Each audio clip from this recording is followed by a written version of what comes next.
passagem Próxima estação, Botafogo. para você ir para um bairro muito legal que tem aqui no Rio de Janeiro, que é o bairro de Botafogo.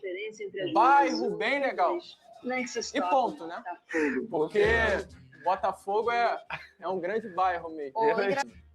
Tá em crise? Chama o Botafogo. Leva isso daqui, ô Pardal, pelo amor de Deus. Esse menino não vem amanhã.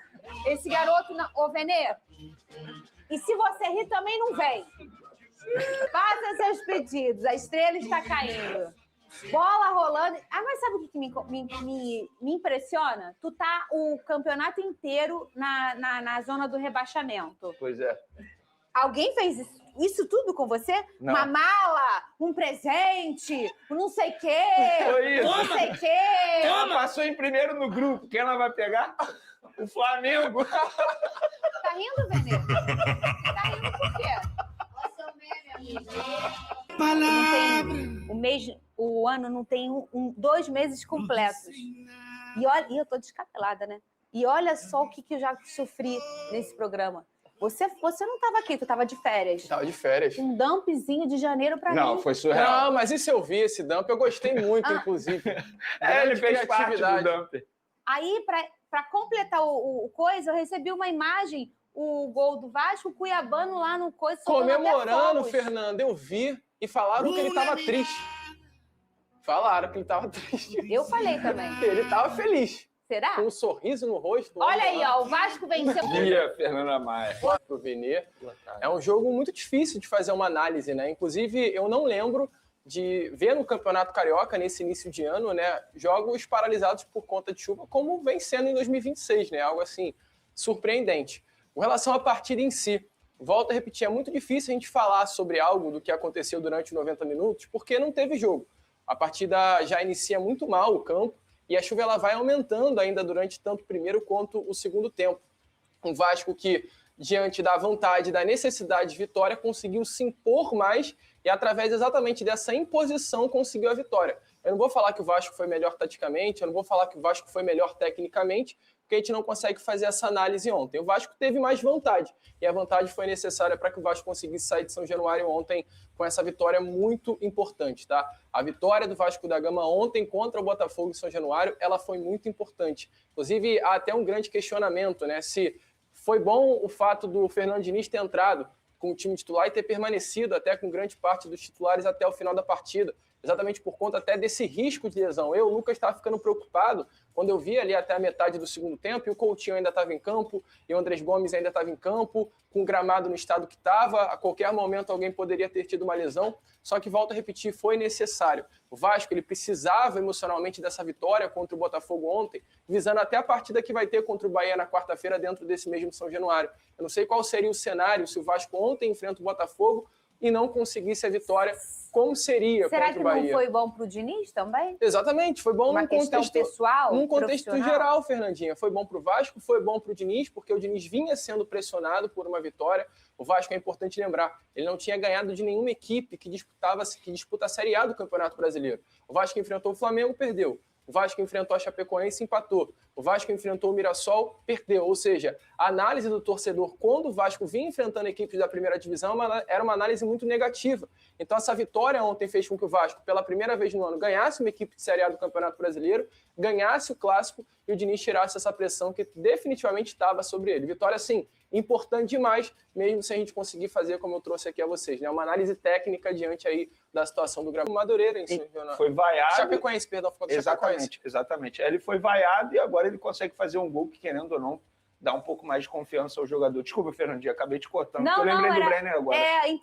Ele foi muito vaiado, né? Foi o jogo da Chape mesmo, perdeu um caminhão de gols, bola na trave e tudo mais. Exatamente. E fez o gol ontem. Assim, e pro Botafoguense que tá bravo com mais uma derrota do Botafogo, eu acho que tem que pegar leve. Não é nada sobre o trabalho do Martim Anselmi ou sobre os problemas que o Botafogo enfrenta no extracampo, porque tem.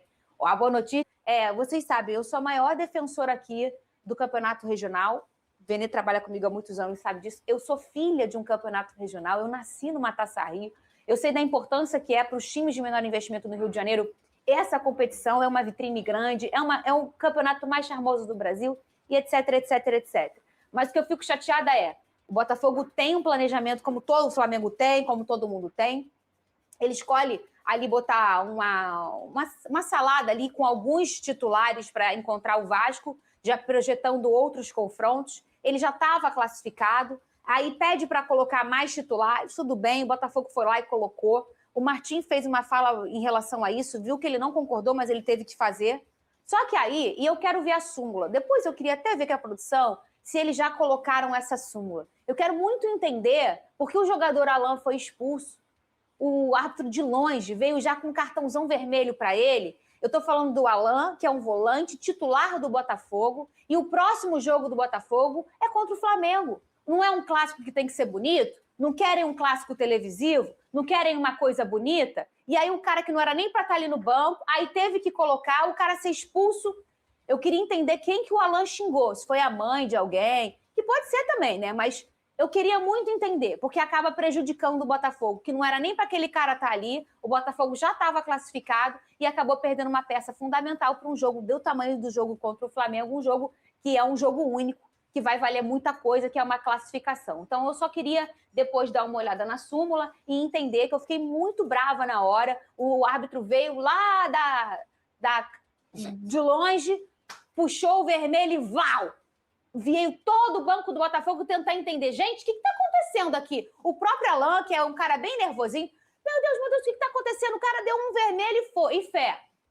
Eu só queria realmente entender que eu fiquei bem chateada e com muita dúvida de saber o que foi de tão grave que o Alan falou. Colocar a garotada, ou como você gosta de dizer, os potrins, fez certo, deu ritmo de jogo a jogadores importantes, como o zagueiro baixo, tinha a chuva, que poderia aumentar, sim, o risco de lesão. Então, o torcedor do Botafogo, eu sei que é chato perder um clássico, é sempre chato, daqui a 10 anos ninguém vai lembrar que era o Potrinho disputando essa partida. Só que, diante do cenário do futebol brasileiro, o técnico do Botafogo fez a estratégia correta. Tem Fluminense agora, pelo Campeonato Brasileiro, tem esse clássico contra o Flamengo, que eu repito, para mim é um clássico esvaziado. Fase. E, querendo ou não, tem um jogo mais importante até o momento da temporada do Botafogo, que é o jogo de ida da pré-Libertadores. Então, fez certo o treinador, o Vasco ganhou, beleza, a pressão é muito mais do Vasco mesmo, pelo momento que o Vasco vive, estava com o time principal, Fernando Diniz, entre aspas, sendo muito cobrado. Então, a torcida em si hoje, Fernanda, ela já pressiona muito o Diniz por usar o time titular. É um questionamento no meio da torcida, porque o Vasco ele só poupa os titulares em 2 jogos, que é contra o Nova Iguaçu, contra o Boa Vista em Saquarema e contra o Madureira em São Januário. Ou seja, salvo engano, de 7 jogos na temporada, apenas 2 o Diniz entra com um time misto. O Diniz ele não poupou o time por 20, então é difícil contar.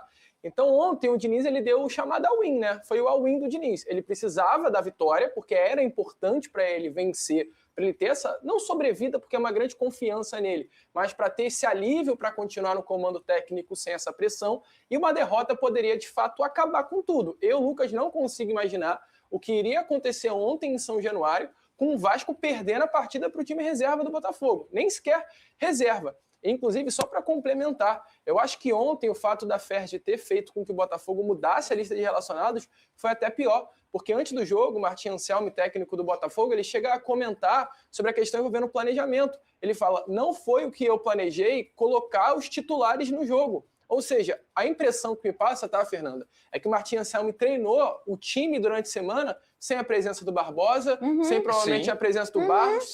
Ou seja, o Martim Anselmi ele treina o time de uma forma e horas antes do jogo ele tem que mudar o planejamento que ele fez durante a semana. Ou seja, o Botafogo, para quem está achando que foi beneficiado com a presença dos titulares, muito provavelmente foi prejudicado pela presença dos titulares. Porque a forma com que o Martim Anselmi treinou foi com outro time diferente do que iniciou a partida de ontem. E falando até sobre essa presença dos times titulares. A FERJ ela implementou essa regra. Mas, gente, o Botafogo, ele, como a Fernanda falou, não tinha necessidade de entrar com o time titular ou com alguns titulares, porque a situação do Botafogo já estava resolvida. Eu até uso de comparação o Flamengo no ano passado. Flamengo e Mirassol em São Paulo. O Campeonato Brasileiro já estava resolvido para o Flamengo. Imagina se a CBF vira para o Flamengo e fala, olha só, Flamengo, eu quero que você entre com os times titulares. Mas, CBF, eu já ganhei o título brasileiro, para que eu vou entrar com os times titulares? Para dar visibilidade ao campeonato. Isso não tem lógica, não tem coerência. É bom senso.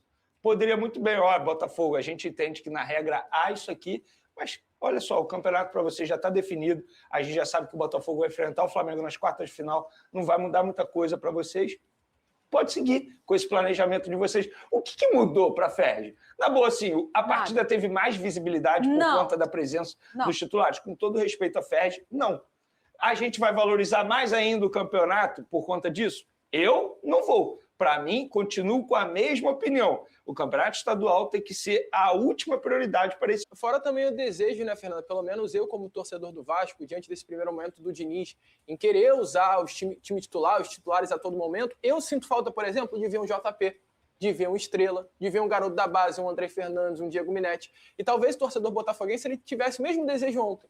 Contra o Vasco, em São Januário, no jogo grande, eu quero ver essa molecada que teve um início de ano tão legal no Campeonato Carioca e não teve essa oportunidade. Teve um que confirmou, que é muito bom jogador, que é o Cauã Toledo. Exatamente. Esse garoto aí, olha, o torcedor do Alvinegro tem que ficar de olho nele. Ô, Cris! E tá aí, você viu no seu momento as palavras do Benê Casagrande, Lucas Moretti e também da Fernandinha Maia após a vitória do Vasco da Gama por 2-0 contra o Botafogo pelo Campeonato Carioca. Agora o Vasco volta a campo para enfrentar o Bahia pelo Campeonato Brasileiro, onde precisa vencer para conseguir a primeira vitória na competição, porque vai ser 9 pontos em disputa, e se caso o Vasco empatar, o Vasco vai ficar com 2 pontos de 9, e se caso perder, 1 ponto de 9. Então, assim, é realmente muito complicado a situação do Vasco, porque o Vasco tem que vencer. Se não vencer, a parada vai ficar louca. Acabaram que me ligaram aqui para passar alguma informação sobre o Vasco. Depois, a gente, qualquer coisa, volta em mais um vídeo para poder atualizar vocês.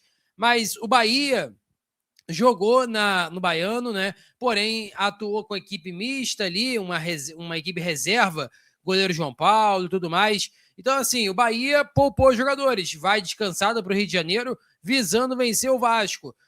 Vai ser um jogo bem complicado. Rogério Ceni e Fernando Diniz sempre travam bons duelos em todas as competições que se enfrentam. Então a gente espera ali um jogo bem disputado, ambos os times ali querendo muito ter a bola em seu domínio, em seu pé, né? Então, assim, eu acho que o Vasco tem condições de vencer o Bahia, mas não vamos achando que vai ser um jogo fácil. Longe disso, é um jogo muito complicado. O Bahia sempre figura na parte de cima da tabela, tem bons jogadores qualificados, se reforçou também no mercado. Então o Bahia vem ali com um time bem competitivo, fechou até com o Everaldo, né? Jogador que enfrentou diversas vezes o Vasco quando estava pelo Fluminense.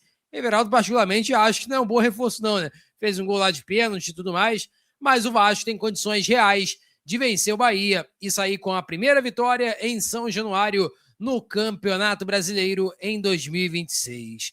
Peço a você que deixe o like, é muito importante para o nosso canal. Acione o sininho de notificação para não perder nenhum conteúdo. Nossa meta é alcançar o mais rápido possível 70 mil, conto muito com a sua ajuda e também com a sua moral. Vou ficando por aqui, valeu, tamo junto e é nóis! Fui!